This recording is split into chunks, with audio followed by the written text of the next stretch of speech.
have, at Munno Para Primary School, we've always had a focus on enjoy active living and healthy lifestyle choices, but the canteen hasn't corresponded with those, other choices, and a lot of that has been pressure from the community.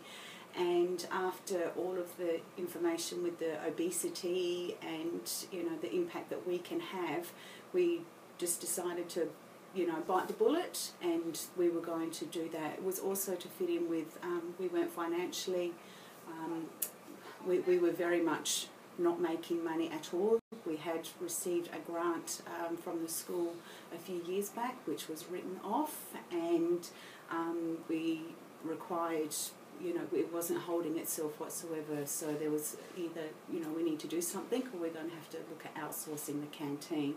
So the changes we started, we went through everything. We contacted Helen Morris and had Helen come out.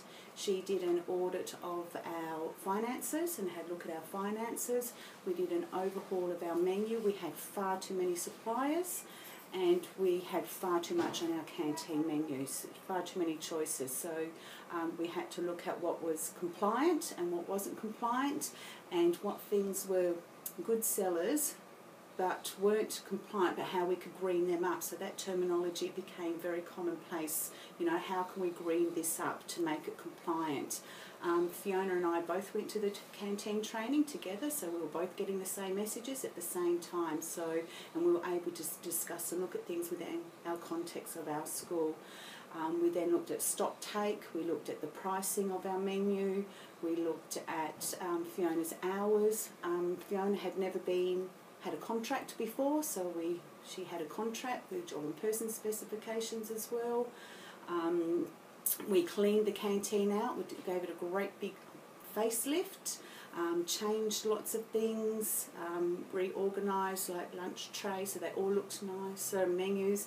We did taste testing for the kids to come out and try some of the different foods, and so the whole thing, went from the very one end to the other across the whole canteen.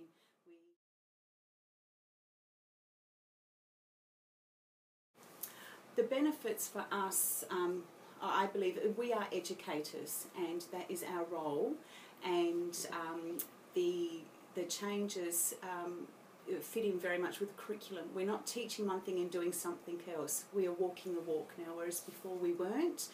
And so that is a really good thing, and I know that our PE health teacher is really happy with the changes, because she would be teaching something and then the kids would go out and would be eating rubbish, and she sat and talked about, the healthy, foods that you need to eat, putting the right foods in your body to be healthy and active, and then they're going and eating all this junk that was available. So the junk's not available anymore, and it's not that we say to the kids, you can't have that, you just can't have it at school, so... And so the benefits for us is, I feel that we are actually walking the walk. We're following we're practicing what we preach. So